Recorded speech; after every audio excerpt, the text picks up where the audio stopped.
Hello students, मैं bike Gupta. इस video में हम कैपेसिटर के प्रिंसिपल को समझेंगे कि कैपेसिटर वर्क कैसे करता है। इसके पहले के वीडियो चैनल के डिस्क्रिप्शन में लिंक पर जाकर आप देख सकते हैं। देखिए, इस डायग्राम में एक वाटर टैंक दिखाया गया है और ये डिफरेंट कैपेसिटर दिखाए गए हैं। ये डीसी के लिए है और ये कैपेसिटर एसी के लिए है, ये भी डीसी के लिए है। तो एसी डीसी के लिए डिफरेंट टाइप के कैपेसिटर होते हैं। इनकी डिटेल हम आगे पढ़ेंगे। अब देखिए, ये वाटर टैंक है। वाटर टैंक आप सभी के घर पे होगा। छत पर ऊपर वाटर टैंक लगा होता है। सुबह सुबह वाटर टैंक में वाटर को स्टोर किया जाता है और दिन भर इस वाटर को यूज में लिया जाता है। तो वाटर टैंक का काम हुआ वाटर को स्टोर करना। तो इसी तरह ये कैपेसिटर होता है। कैपेसिटर का काम होता है इलेक्ट्रिक चार्ज को स्टोर करना। तो सर्किट में कैपेसिटर लगे हुए होते हैं जो इलेक्ट्रिक चार्ज को स्टोर करते हैं और ज़रूरत पड़ने पर सर्किट में चार्ज देते हैं। तो वाटर टैंक का काम हुआ वाटर को स्टोर करना। उसी तरह कैपेसिटर का काम हुआ इलेक्ट्रिक चार्ज को स्टोर करना। देखिए, फैन में भी एक कैपेसिटर लगा होता है। ये फैन का कैपेसिटर है जिसे हम कंडेंसर कहते हैं। आप सभी ने घर में देखा होगा। यह एसी कंडेंसर होता है। एसी करंट से यह चार्ज होता है और डिस्चार्ज होता है। तो यह जो कंडेंसर होता है यह वोल्टेज के लेवल को इंक्रीज करता है। आप लोगों ने देखा होगा, जब कभी फैन की स्पीड स्लो हो जाती है तो हम इस कंडेंसर को चेंज करते हैं, मार्केट से लेके आते हैं। यह 30-40 रुपीज़ का मिलता है और जैसे ही हम इस कंडेंसर को चेंज करते हैं फैन की स्पीड बढ़ जाती है। तो देखिए, जो कैपेसिटर है एक ऐसी डिवाइस होती है जिसका यूज़ लार्ज क्वांटिटी के चार्ज को स्टोर करने में किया जाता है। तो देखिए, जो कंडक्टर होता है वो स्मॉल क्वांटिटी के चार्ज को स्टोर करता है और हमें लार्ज क्वांटिटी में चार्ज स्टोर करना है। तो क्या करते हैं, कंडक्टर की प्लेट्स हैं, इन प्लेट्स को हम स्पेशली अरेंज्ड करते हैं। तो इनको हम स्पेशली अरेंज्ड कर बनाते हैं। तो देखिए, यहाँ पर 2 कंडक्टर हैं। पहले कंडक्टर की मेटल की प्लेट है ये, और यहाँ पर दूसरे कंडक्टर की मेटल की प्लेट है और इसके बीच में डाइलेक्ट्रिक को रख के, यानी इसको स्पेशली अरेंज करके हमने क्या बनाया है, कैपेसिटर बनाया है। अब हम इसमें प्लेट के बीच में लार्ज क्वांटिटी में चार्ज स्टोर कर सकते हैं। देखिए, यहाँ पर डायग्राम में कैपेसिटर के इंटरनल स्ट्रक्चर को दिखाया गया है। तो ये डीसी कैपेसिटर है। इसमें 2 कनेक्शन पॉइंट होते हैं, एक पॉइंट ए है, एक पॉइंट ए है। तो देखिए, यह नेगेटिव चार्ज कनेक्शन लिखा हुआ है, तो यानी इसको नेगेटिव सप्लाई दी जाएगी इस पॉइंट से। पॉजिटिव चार्ज कनेक्शन पॉइंट लिखा हुआ है, तो यहाँ पर हम पॉजिटिव सप्लाई देंगे। इसमें बाहर एल्युमिनियम का कवर होता है, अंदर तो इसमें 2 मेटल प्लेट होती हैं। पहली मेटल प्लेट ये है, सेकंड नंबर की मेटल प्लेट ये है और इसके बीच में ये डाइलेक्ट्रिक है। डाइलेक्ट्रिक को फिल किया जाता है। देखिए, सेकंड डायग्राम, यह भी कैपेसिटर का इंटरनल स्ट्रक्चर है। इसमें भी 2 मेटलिक प्लेट होती हैं। ये फर्स्ट मेटलिक प्लेट है, ये सेकंड मेटलिक प्लेट है और इसके बीच में ये है डाइलेक्ट्रिक। ये थर्ड डायग्राम, इसमें देखिए, इसमें 2 मेटलिक प्लेट है।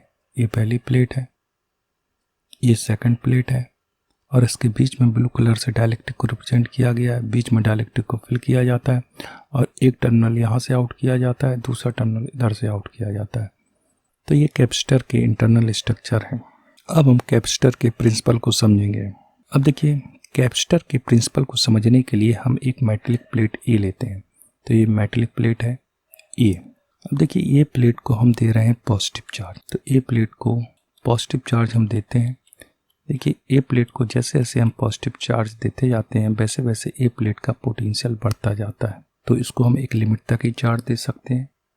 जब इस प्लेट पर चार्ज मैक्सिमम हो जाता है तो उससे ज़्यादा चार्ज देने पर ये प्लेट चार्ज नहीं लेती है।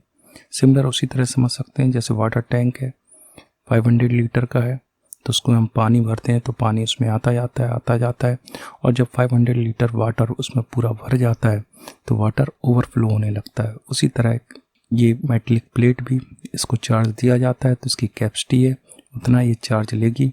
उसके बाद चार्ज इस प्लेट पर नहीं आएगा। अब हम ले रहे हैं एक दूसरी मेटलिक प्लेट बी।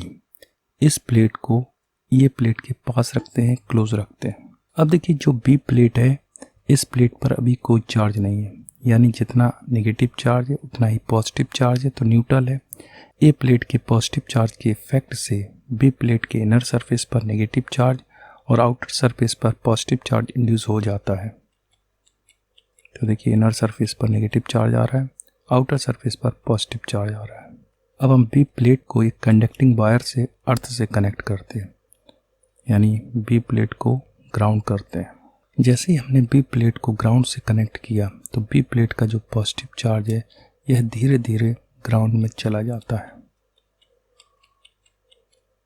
यानी बी प्लेट का जितना भी पॉजिटिव चार्ज था वो सब ग्राउंड हो जाता है। अब देखिए बी प्लेट के इनर सरफेस का जो नेगेटिव चार्ज है ये ग्राउंड नहीं होता है। क्यों नहीं होता है? क्योंकि ए प्लेट पर पॉजिटिव चार्ज है, पॉजिटिव चार्ज इस नेगेटिव चार्ज को अपनी तरफ अट्रैक्ट किए होता है।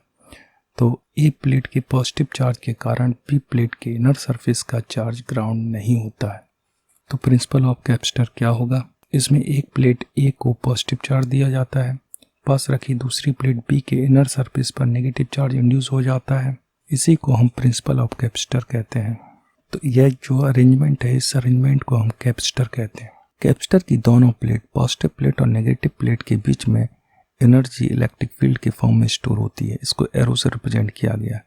ध्यान रखिएगा जो इलेक्ट्रिक फील्ड होगी वो प्लेट के बीच में होगी, बाहर नहीं होगी। तो principle of a capacitor, capacitor is a device for storing a large quantity of electric charge, an arrangement of two metallic conductors so that when one conductor is connected to the earth the other conductor has the ability to store a large amount of charge on it is called a capacitor. तो इसकी definition क्या हो जाएगी? दो metallic conductor A and B, इसका arrangement जिसमें एक conductor को हम अर्थ से कनेक्ट करते हैं और दूसरे कंडक्टर को लार्ज अमाउंट में चार्ज देते हैं, इसे हम कैपेसिटर कहते हैं। टाइप्स ऑफ कैपेसिटर, 3 टाइप्स के कैपेसिटर होते हैं: plane capacitor, spherical capacitor, cylindrical capacitor. Plane capacitor, plane capacitor में 2 मेटल की प्लेट होती हैं। तो यहाँ पर एक प्लेट है मेटल की ए और एक नीचे प्लेट है, और इन प्लेट के बीच में इसकी थिकनेस है डी, इसके बीच में ए डाइलेक्ट्रिक स्लैब को इंसर्ट किया जाता है और इससे 2 कनेक्टिंग वायर आउट किए जाते हैं। एक ये है, दूसरा नीचे ये है। स्फेरिकल कैपेसिटर, नाम से पता चलता है स्फेरिकल यानी यह स्फीयर के फॉर्म में होता है। इसमें 2 स्फीयर्स होते हैं, एक अंदर छोटा स्फीयर होता है, एक बाहर स्फीयर होता है। एक स्फीयर की रेडियस होती है R1, दूसरे स्फीयर की रेडियस होती है R2, और एनर्जी दोनों स्फीयर के बीच में इलेक्ट्रिक फील्ड के फॉर्म में स्टोर होती है। तो ये स्फेरिकल कैपेसिटर का इंटरनल स्ट्रक्चर दिखाया गया है। 2 रेडियस है, एक इनर है R1, एक आउटर है, रेडियस है R2। एनर्जी R1 और R2 के बीच में इलेक्ट्रिक फील्ड के फॉर्म में स्टोर होगी। सिलेंड्रिकल कैपेसिटर, यह कैपेसिटर सिलेंडर के फॉर्म में होता है। इसमें 2 सिलेंडर होते हैं, एक छोटा सिलेंडर जिसकी रेडियस कम होती है और लेंथ L होती है, एक बड़ा सिलेंडर जिसकी रेडियस ज़्यादा होती है और लेंथ L होती है। एनर्जी छोटे और बड़े दोनों सिलेंडर के बीच में इलेक्ट्रिक फील्ड के फॉर्म में स्टोर होती है। नेक्स्ट वीडियो में हम पैरेलल प्लेट कैपेसिटर की कैपेसिटेंस का डेरिवेशन देखेंगे। आपको वीडियो पसंद आया हो तो हमारे चैनल को लाइक कीजिए, सब्सक्राइब कीजिए, अपने फ्रेंड्स को शेयर कीजिए। नेक्स्ट वीडियो में